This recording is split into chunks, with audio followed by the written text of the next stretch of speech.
yoki oqshom kimnidir yetalab kelganmi, sevgilisi, sevgilisini, diniy mavzuga aralashmaganmi, maksimal darajada uyingizga qochoq qolgan odamni olmasligingiz kerak. Sizni ham deportatsiya markaziga olib ketib, sizni ham deport qiladi. Bugungi mavzu Turkiyadagi yurtdoshlarimizni ijara masalasi haqida bo'ladi. Tor doirada tushuntiraman. Misol uchun, Toshmat Turkiyaga bordi, 3 xonali uyni ijaraga oldi. 3 xonali uyni ijaraga olgandan keyin bilasiz 20 ming 30 ming TL bo'ladi, ya'ni 500-600 dollar bo'lsa, bir o'ziga qimmatli qilsa, uyni xonalarini ijaraga beradi, ya'ni uyiga ijarachi oladi. Mana shunday holatlarda juda ko'p Turkiyadagi yurtdoshlarimiz o'sha narsalarini o'g'irlatib qo'yadi, ijarachisi pul bermay qochib ketadi, yo janjalga aralashib qoladi, yoki deport bo'lib qoladi, yo mana ko'rdingiz qancha qotilliklar ham bo'ldi Turkiyada. Shu bir-birini tanimagan odamlar uylarini ijaraga olib, ko'pchilik bo'lib 4 kishi, 5 kishi birga yashashib, qotilliklar ham kuzatildi. Endi siz uyingizga ijarachi olmoqchi bo'lsangiz, nimalarga e'tibor berishingiz kerak? Birinchi o'rinda sizni uyingizga kelmoqchi bo'lgan ijarachini oldin qayerda ijarada turgan? Turkiyada uzoq vaqt yashayotgan bo'lsa, ular bilan eski yashagan joylardagi odamlar bilan telefonda gaplashtirmayman deyishingiz kerak. Misol uchun men Istanbulga 4 oy bo'ldi kelganimga desa, sizni uyingizga kelishdan oldin qayerda yashagan, kimning uyida ijarada turgan, u yerdan o'g'irlik qilib chiqqanmi, janjal qilib chiqqanmi, yoki oqshom kimnidir yetalab kelganmi, sevgilisi, sevgilisini. Mana shularni eski yashagan joyingizdagilar bilan bir gaplashib olay deb so'rashga haqqingiz bor. Bundan uyalmang hech qachon, xijolat ham bo'lmang, chunki siz uyingizga g'irt begona odamni olib kelyapsiz. U yuqumli kasalligi bo'lishi mumkin, o'g'ri bo'lishi mumkin. Xudo biladi qanaqa odam bu. Shuning uchun gaplashib olaylik. Yo'q, u yoq, bu yoq desa, sen bilan kelisha olmaymiz deysiz. Xo'p, bundan o'tdingiz deylik, gaplashdingiz. U oldin yashagan joyda, ha, bizda oldin turardi, hozir ishxonasi yaqinroq joyga ko'chib ketishga majbur bo'ldi yoki men uyimdagilar chaqirdim, shuning uchun bu odamni chiqarishga majbur bo'ldim dedi. Bu bilan ishonchli bo'lib qoladimi? Yo'q, yana tekshiramiz. Uyingizga olmoqchi bo'lgan ijarachini ikkinchi tekshiruv bu uning ijtimoiy tarmoqlardagi sahifalari. Facebook, Telegram, Instagram, Odnoklassniki bo'ladimi, TikTok bo'ladimi, ijtimoiy tarmoqlardagi sahifalarini skrinshot qilib olamiz, o'zimizga saqlab qo'yamiz qayergadir.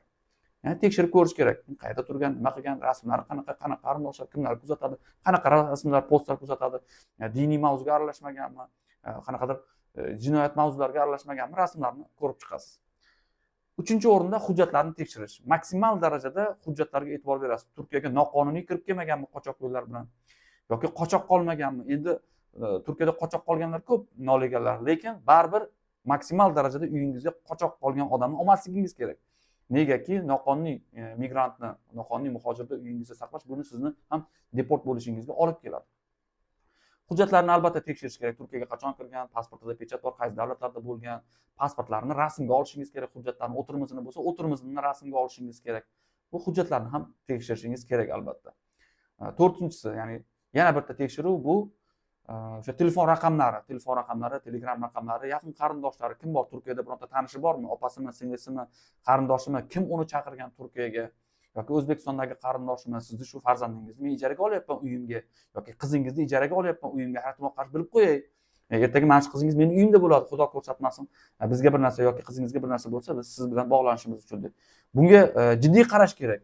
Bizda Telegram kanallarimiz bor, bilasizlar, Turkiyadagi o'zbeklar, E'lon Turkiyada, men Instagramda, TikTokda kontent qilaman. Mana shuncha murojaat keladi menga.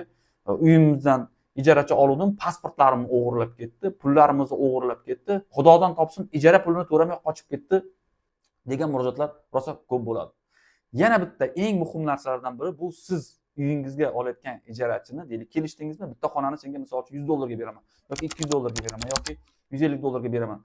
Faqat ijara pulini oldindan berasan. Ya'ni kamida 1 oylik depozit va yashayotgan oy uchun yoki kamida 2 oylik depozit oldindan to'lov va yashayotgan oy uchun. Nimaga? Bu uydagi jihozlarni yo'qolib ketmasligi uchun, uydan nimanidir o'g'irlab ketmasligi uchun. Haqiqatan shu yerda uzoq muddat siz bilan yashamoqchimi? Niyati jiddiymi? Buni bilish uchun albatta depozit puli ham olishingiz kerak. Endi hujjatlarga qaytamiz. Yana qoida bo'yicha, Turkiya qonunchiligi bo'yicha uyingizga kimnidir ijaraga olmoqchi bo'lsangiz, sizni ijara shartnomangizda past qavatni, ya'ni alt yapı kiralama deydimi, shunaqa narsasi bor. Ya'ni siz uyni egasi bilan boshidan kelishib olishingiz kerak. Meni bir o'zimga qimmatlik qiladi bu uy, ki hatto mana shuni shartnomaga kiritib qo'yaylik yoki yozma kelishuv qilaylik. Men bu xonalarni ham o'zimni tanishlarimga ijaraga beraman. Men bilan birga ishlaydiganlar bor. O'zbekistondan qarindoshlarim keladi. Ular ham menga ijara pul beradi. Seni buni oldindan xabardor qilib qo'yishim kerak deb uyni egasi bilan kelishib olishingiz shart. Chunki bu Turkiya qonunchiligida belgilab qo'yilgan. Yana bitta narsaga e'tibor berishimiz kerak. Yurtdoshlarimizdan ko'p bo'ladigan muammolardan biri bu uyini bir xonasini deylik kosmetologga, zubnoyga yoki qanaqadir kargochiga, yana kim qanaqadir tadbirkorga dokument qiladigan odamga ijaraga beradiganlar bo'ladi xonasini. Bu ham juda katta muammolardan biri. Deylik kosmetologga berdingiz, u qosh qilyapti, boteks qilyapti yoki soch bo'yayapti. Mijozlaridan biri urushib qolsa, uni ijtimoiy tarmoqda negativi bo'lsa, o'sha ayolni deylik ijara xonasidan foydalanadi, sizga bergan xonangizdan foydalanadi, soch qiladi, burun qiladi, lab qiladi.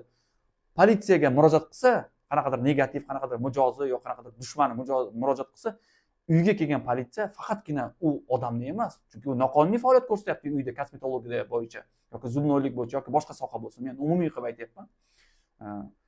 Sizni ham deportatsiya markaziga olib ketib, sizni ham deport qiladi, chunki ishlash ruxsatnomasi bo'lmagan odamni uyingizni noqonuniy ravishda uyingizda mana shu ishlarni ochganingiz uchun. Bunga ham jiddiy e'tibor berishingiz kerak.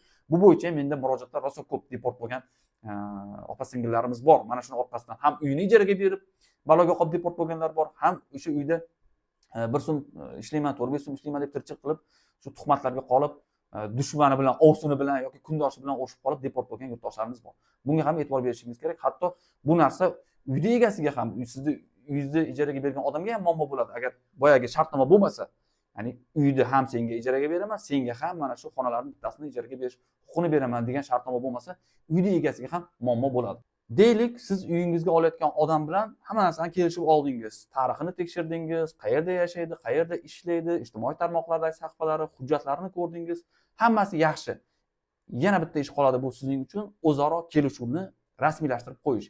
Xohlasangiz buni notariusdan tasdiqlatib qo'ysangiz bo'ladi, xohlasangiz o'zaro yozishmalarni misol uchun qog'ozda yozib bir-birlaringizga tashab qo'yib yoki lichkada, Telegramda yoki elektron pochtalar orqali yozishmalarni saqlab qo'yishingiz kerak. Nimalarga e'tibor berasiz? Ijara narxini, misol uchun deylik, 1 yil davomida shunchadan berib borasan. Agar uyni egasi ijara narxini oshirsa, men ham oshiraman. Kommunal to'lovlarini mana shu xona uchun sen shunchadan berib borasan yoki umumiy kelgan 1 oylik xarajatni deylik o'sha xonadagi, uydagi odamlar soniga bo'lamiz. Uydagi qoidalar, soat nechida kelinadi, soat nechida ketiladi, xonani kaliti necha kishida bo'ladi, koridorda kamera bormi, yo'qmi, uni kelishib olasiz. Oshxonadan foydalanish, muzlatgichdan foydalanish, hamma narsani yozib olishingiz kerakki, u tomon ham, bu tomon ham bu faqat ijarachi uchun emas, ijaraga turadigan odam uchun ham foydali bo'ladi. Yozma kelishib olsanglar, uydagi umumiy odamlarning soni 7 kishidan yoki 6 kishidan oshib ketmaydi. Chunki ba'zi uylarda shunaqa narsalar bo'ladi, ijarachini olgandan keyin yana qo'shimcha olaveradi. Uy bardak to'la to'polon bo'lib ketib, patinka yo'q, soat yo'q, kim o'g'ri nima bilib bo'lmaydi. Yangi ijarachini olayotganda siz bilan maslahatlashadimi, yo'qmi? Mana shularni hammasini boshidan kelishib olishlari kerak. Yozma, nimaga bu ertaga yozma kelishuvdan keyin janjal chiqmaydi. Mana sen mana degansan. Men mana shartga rozi bo'lganman. Endi sen qoidani buzyapsan deb, deylik, o'sha o'rtadagi odamgami yoki o'shani vijdonigami aytasiz. Ya'ni vijdonsizlik qilma, aloqani kelishuvni buzma, lafzni buzma deb turib bir-birlaringga aytishlaring mumkin. Mana shularning hammasiga amal qilsangiz, menimcha muammo kamroq bo'ladi. Hozircha mana shular. Keyingi videoda uyni ijaraga olish, Turkiyaga borgan yangi odam yoki Turkiyadagi odam qanday qilib uyni ijaraga oladi, shular haqida gaplashamiz. Sizni ham fikringiz bo'lsa, izohlarga yozib qoldiring. Qanaqa muammolarga duch kelgansiz uyga ijarachi olish bo'yicha?